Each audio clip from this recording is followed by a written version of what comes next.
I want to show you how to create a simple and effective map animation. Animations like this have been used in movies and documentaries for years, and some of my favorite YouTubers, including Drew Binsky and Johnny Harris, use map animations all the time to help explain what is going on in their stories. So this is going to be a complete tutorial from finding the maps, downloading them to your computer, creating the animation in After Effects, and then exporting them and being able to use them in a video of yours. So let's dive right in. So there was an animation from a recent video I saw from Drew Binsky, and here is the final video that I have created. So very similar in style in terms of how the line is drawn. We have a couple markers. So I've broken down this process into 6 steps. Step 1 is to download the map image. There's several different ways to get images of a map to animate. One is simply going to Google Maps and zooming in on the location you want to use, and then take a screen capture of this. There's different applications and tools. On a Mac, it's simply Command-Shift-4 that allows you to select an area of your desktop and take a screenshot. I'm sure Windows has something similar. And the resolution, depending on the resolution of your actual computer monitor, will look actually pretty nice. There are some copyright things to be aware of with using Google Maps, and depending on how you use it, you might have to just reference that you're using the Google Map information, or you might not be able to use it. I'm not exactly sure on copyright law. Educational purposes are generally fine. The other thing to note too is how this looks. You might not like the look of the basic terrain or traffic layers that Google Maps has. There is a cool site called snazzymaps.com, which uses Google Maps as the back end map itself, but it applies all of these different styles or sort of looks to your map. And what you can do is you could either create a style your own, and it goes super intricate into how you can add different markers, street names, the color of the water, the color of land, all kinds of different things. Or you can browse some of their most popular ones. And so here we have this style with my Big Sur location, which we're going to be animating. This is where I went on a recent little getaway. And to download them, you can just click download images. You have to set the size and download it. The one thing I like about Snazzy Maps is that it does allow you to do a rather high resolution map. So you can see here under scale factor, you can actually choose 3 times scale factor, and that will actually increase the size of the image. If you have an account, which is free, you can only download 10 images per day. There might be a paid option where you can download more. An alternative to Google Maps is openstreetmap.org. This is a collaboration of people who just put together this map site, and it's free to use. You do have to give them credit when you are using their maps, which could be like a little title or something in the animation. And I'm going to be using this for my maps. I also like OpenStreetMaps because they have some cool different styles of maps here that are a little bit different. You could even go in, if you have an account, and click edit, and they even have more styles, and you could do all sorts of specific things too, similar to Snazzy Maps as well. And so if you find one you like, you can use that one. You can turn on or off things like the locator overlay and get a pretty cool looking map. And we'll be able to customize the colors and things later on in After Effects a little bit. Here in OpenStreetMaps, there is a display option, which is kind of cool if you want to decrease the saturation and things like that. And as I mentioned, if you want to get super detailed about it, there are some custom options, but I haven't played around with those. Really, all we want to do is download the image of the map. So if you're here with me still, thank you, and I'm sorry that I'm taking so long to get to the actual animation. So once you have your map, what you can do is, it's not a screenshot, but you can actually click share and then download the PNG. Now, depending on how high resolution your screen is, actually taking a screenshot might be the better option. But this is another option to download the PNG, which is a great file type for animating, or JPEG is okay, but I would recommend PNG. Make sure you have the full map that you want to animate in your image. Otherwise, if you need to have a bigger area, you will have to stitch together those images later on, which you could do in After Effects. It would be easier in Photoshop, but basically you would get different tiles basically of a map, and you'd have to edit them together, which is kind of a pain. But of course, if you're animating something that needs the detail of the map when you're zoomed in and not when you're zoomed out like this, then that's what you're going to have to do if you're using this free method of downloading images. Let me just make sure that my 2 points of interest are in here, Big Sur, Point Sur. And then on their scale, I'm just going to type 1:1 because that automatically adjusts it to the largest resolution that you can download here. And so I'm going to click download, and it's going to download to my computer. I have a few previously downloaded images while I was playing around, and now I have that image in my Finder, which is pretty cool. And the resolution it looks different than when you have it here. It's a bit higher resolution, which is nice, and a little bit bigger area. So if you don't need that full area, you might need to zoom in here and then download. All right, so now we have our image. Let's get into After Effects. So I've moved all of my previous work into a folder. So imagine I'm starting from scratch. What I would be doing is click Create a New Composition. I would set the resolution. So for me, the 1920 by 1080 2997 is great. 10 seconds is fine for now. I'll call this full map animation. Then I'm going to bring in my map for PNG, just drag and drop that here. And instead of actually dragging this into this composition, which might be the thing you think you're going to do, I'm actually going to drag this map 4 into a separate composition. We're going to add our line animation to this one here, which is a full resolution of this image, full resolution comp. And then we'll bring that final animated map into our full map animation, where we'll add our camera move and our map markers and things like that. All right, so now in map 4, we'll call this map line animation, or whatever you want. All right, so we're gonna zoom in here, and let's go ahead and style this a little bit. To style it, there's different color correction things you can do. I'm just going to add a new adjustment layer. So right click, add new adjustment layer. In here, I am going to go to effects. I'm going to add hue saturation. So under color correction, hue saturation, apply that to that top layer. I'm going to go ahead and click colorize, and down here I could change the color hue that I want. Saturation, lightness, I can actually make it darker.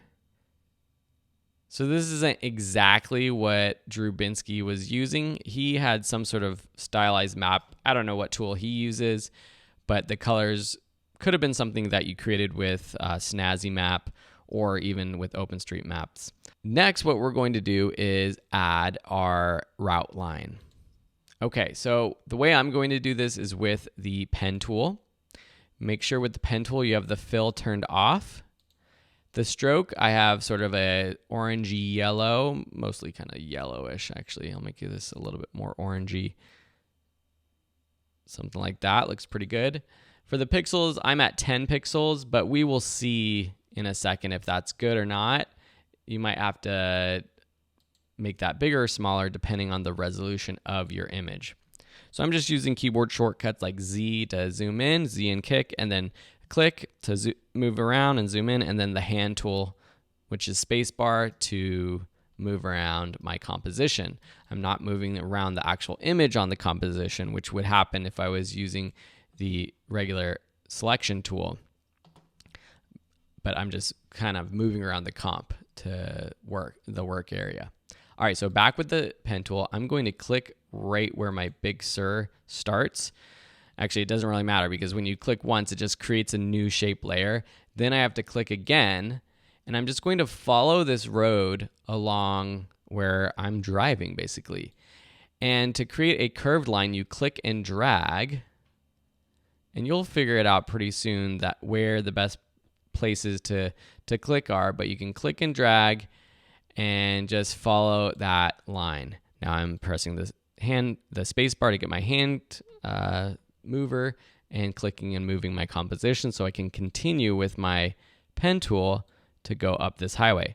So oops, that was a little bit much. So I'm going to either Control Z, or what I can do is you do have these handles that are created and you could kind of move them around. You can click on the point, each point that you've created with the pen tool. And obviously, if you want to be perfect, you can just kind of continue that. Then I'm going to select that last point and continue on. So it's just sort of a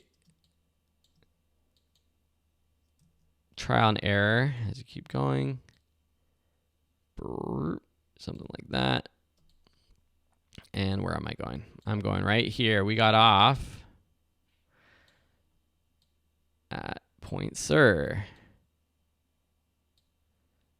All right, so now we have our basic line. And again, you could spend more time perfecting that. One thing I don't like about this line is the end. If I click off of this, you can see is like a hard edge, okay? So what we're going to do, let's delete that extra shape I created, is go into our contents of our shape layer, and I'll call this root. And under contents, under shape, under stroke, we're going to change the line cap from butt cap to round cap. So now if we fit our screen, our line follows this root. Pretty cool, huh? Something that I noticed in Drew Binsky's line was there was a little bit of a drop shadow. So I'm going to right click the root line, go under layer styles, and go to drop shadow. That drop shadow, the standard settings for me are a bit much, so I'm going to drop down those drop shadow settings, drop opacity down to like 25%, the distance to something like 3, and the size to 3 as well. So a little bit more subtle drop shadow. Something like that looks pretty good. Cool. So now we have our line root. The next thing we have to do is animate it. Okay?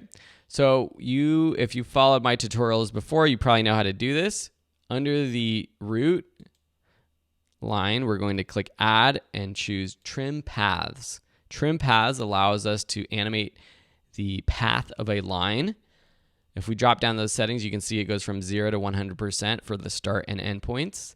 The end point's at 100%. And if we drop this down, you can see that it actually disappears.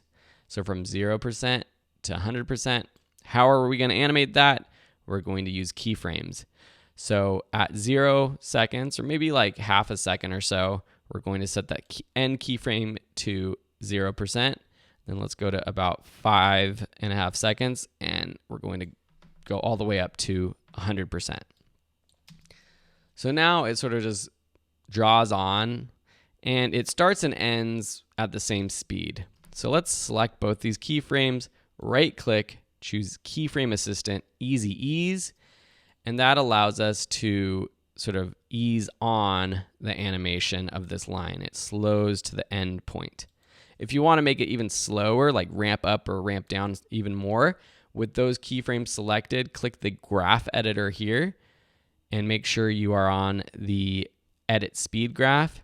And this is what the graph looks like for our speed. It goes from 0 all the way up to this speed right here, 29.77% per second, back down to 0. We could take the handles of these points and drag them in, and that eases, make sure you're not going up or down, just left and right on that graph. It eases that animation even more. That might be a little bit too fast in the middle, so you'd either have to reduce that easing or make this whole animation a little bit longer. So, although that does probably match with the speed of our car.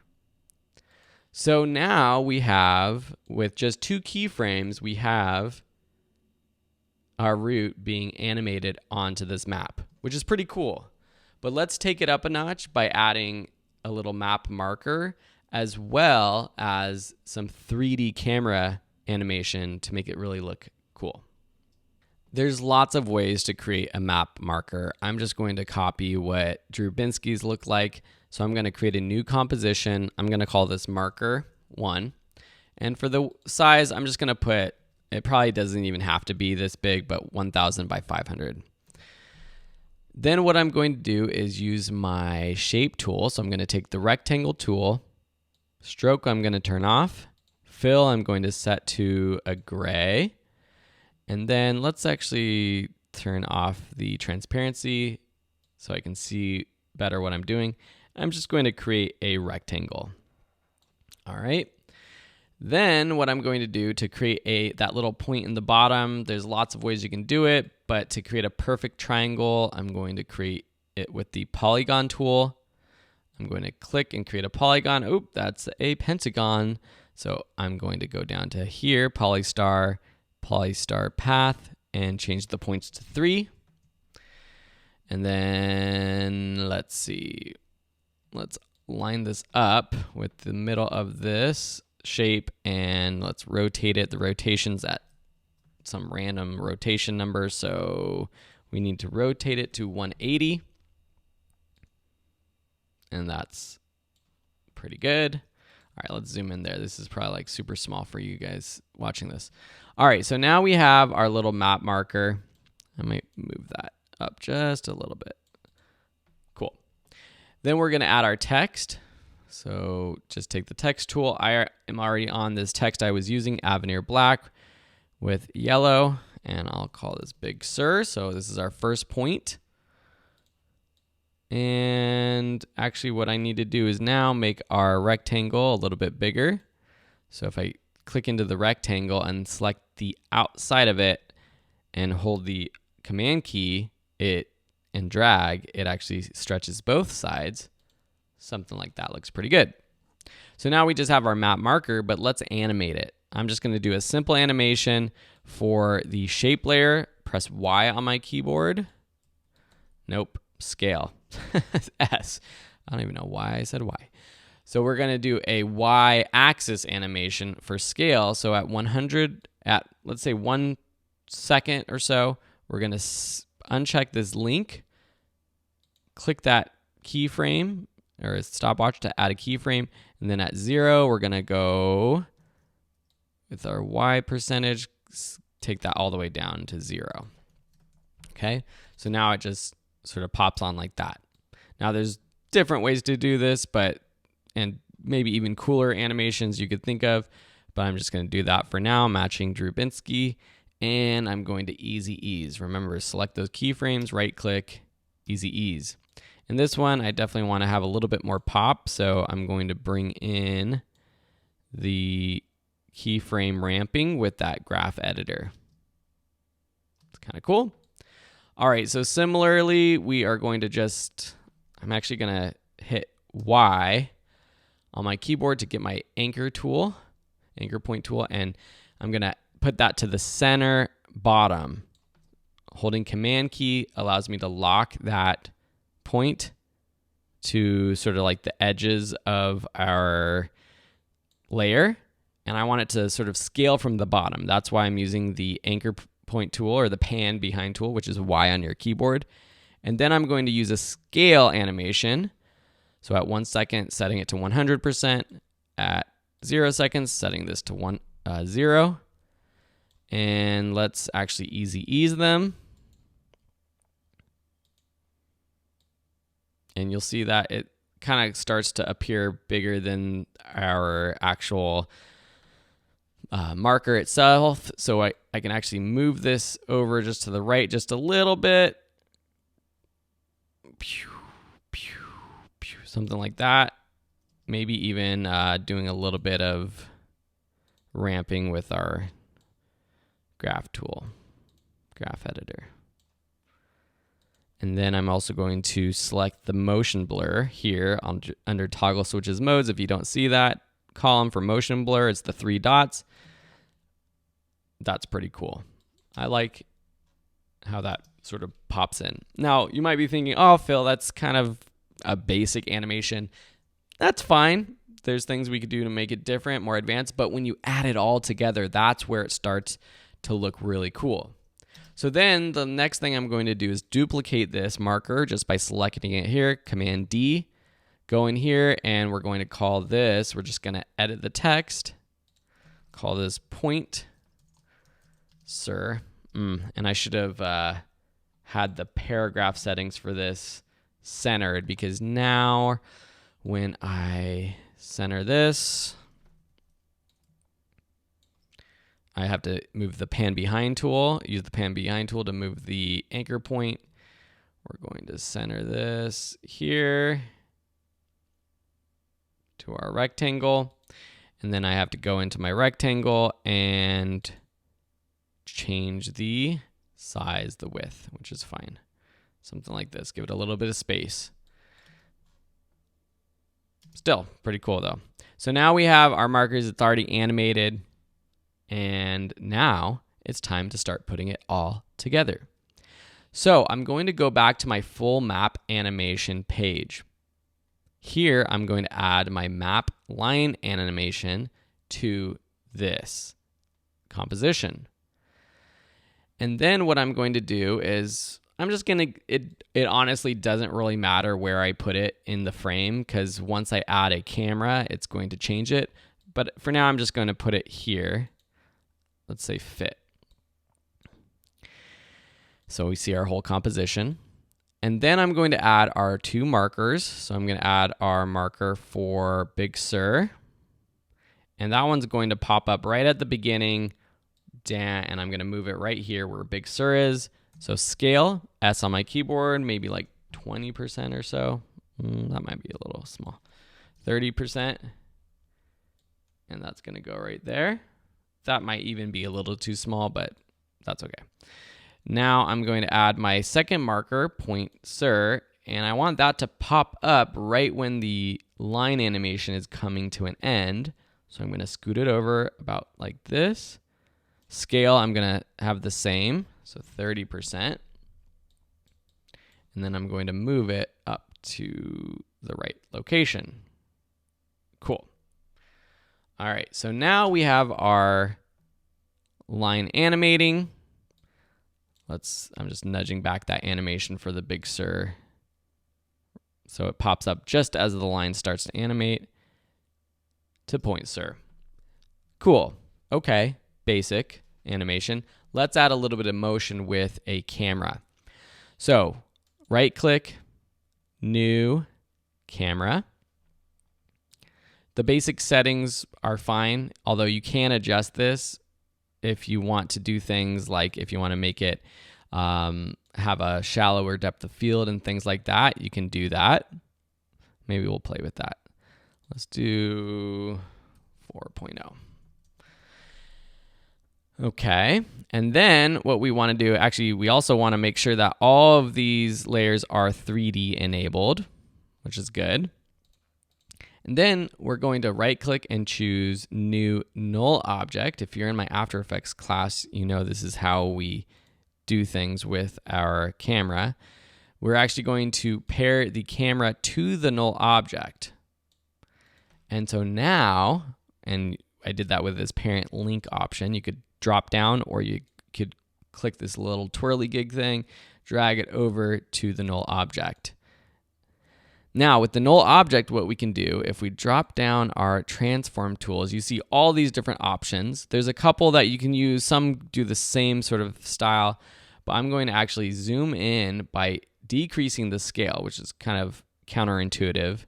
And then I'm going to take my position and just move it around. So you're kind of moving around the null object until you get to sort of where you want to start, where you want to end. And so this is where we want to start. And I'm going to go ahead and I'm going to just set a keyframe for basically all of these options because I don't know if I might actually change those later on. And then I'm going to go to my final position. And actually, at the beginning position, I want to change a couple other things. I'm going to change sort of the angle of the map. So for orientation, I might just rotate a couple of these settings so that it kind of looks like we're hovering over the map. So start like this, and then we're going to go to the very end. So with position, we're going to go to the end. And you kind of have to know your way around the map. Something like that. And maybe here at this point, we're going to rotate a little bit differently.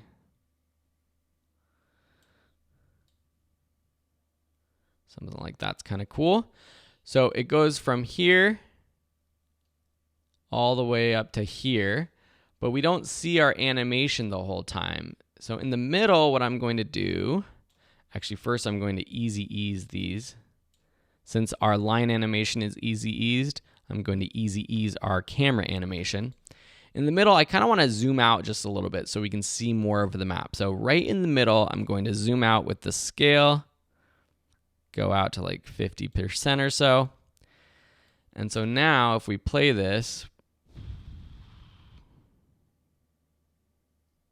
ooh, that's interesting. So my scale didn't go back down. I need my scale to go back down to 22 at the end. So it zooms in. That was kind of cool how it zoomed out. We see the whole route and then it zooms back in. That's pretty cool. And the timing's pretty good. For the position, I might go in and select those keyframes, go to our easy ease settings. Oh, I'm not seeing my, select position. There's our position graph. And then easy ease this just a little bit so it ramps up. Probably similar to how I easy eased and I adjusted the timing of the route itself. And so now it matches a little bit better. Now you could do all kinds of different things. You could have it maybe rotate even like wilder, like a different way. Now you'll see if I go too far, you start to see the edge of things, and you don't necessarily want to see that. One quick thing you could do, if you have a map that's clean like this, you could add a solid in the background. So I'm going to say Command Y, set the color to this sort of greenish teal, and just put that in the very back. So it's a quick trick that like no one would notice that's the edge of the map. But obviously if this was like a realistic map with the ocean and land, you would notice that a little bit more. And so maybe that rotation was a little bit intense. Yeah, I don't like that at all. It's a little bit bouncy. I don't like that at all. But you get the idea that you could do things like that. So orientation, I'm just going to delete that keyframe in the middle. So that's looking pretty good. And it's just playing around. Maybe I want to have the map start to move before we see. So it's moving the whole time. So I'm going to move these keyframes all the way to the very beginning and then move these last ones a half second or so later. And so now the map starts to move even before we see any animation. Big Sur to Point Sur. And that's pretty dang cool. One other thing we can do that I thought looked kind of cool is I can go into my markers. I could go to their transform tools and I can rotate these. So I can rotate, or with the orientation, it doesn't matter. It's kind of the same thing. I could rotate, let's see, it up a little bit, but now you see it's kind of cutting through the plane of the map. So I'm going to take my position and raise it up. So now it looks kind of like 3D almost. Right? That's pretty cool. And then the same thing with the Point Sur. Maybe I would go in and change similarly the orientation and the position, move it up. Maybe rotate it just a little bit. Something like that. It's just a lot of tinkering, basically. You could even animate this. So at the end, you see this Point Sur kind of coming on, and it has like a subtle rotation as you come in. That's kind of cool too. All right, but hopefully now you can see that creating a map animation like this is actually pretty doable. The other thing I would do is make sure that my map line animation is motion blurred. So my root, motion blur that animation on. Just makes it look a little bit natural to me. And I like to actually just turn all of my motion blur on for the layers that I see. Maybe not the map in the background, but definitely for the markers popping on. And it just adds a little bit more realism to the animation. All right, so there we have it. This animated line looks pretty dang cool. And we did it probably in about 20 to 30 minutes if I wasn't talking over it. And it will be a great way to really make your videos pop. Now, there's a couple ways to bring this into a project of yours. One is by simply using the connection, the Adobe Dynamic Link connection that you have with After Effects and Premiere Pro. So you could literally just drag and drop this full map animation and tab over to Premiere Pro if you had that open and drop it in your project panel, and it will bring it in there and you could edit it live and see it in your project live.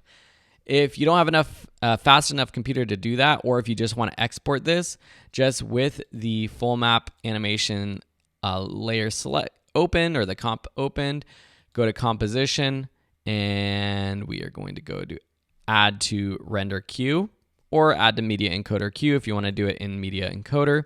But within After Effects, you can choose the settings. So I'm going to click that where it says lossless and change the format options to Apple ProRes 444, which is a great, clean, high quality format, a little bit smaller file size than the animation codec that it was pre-selected to.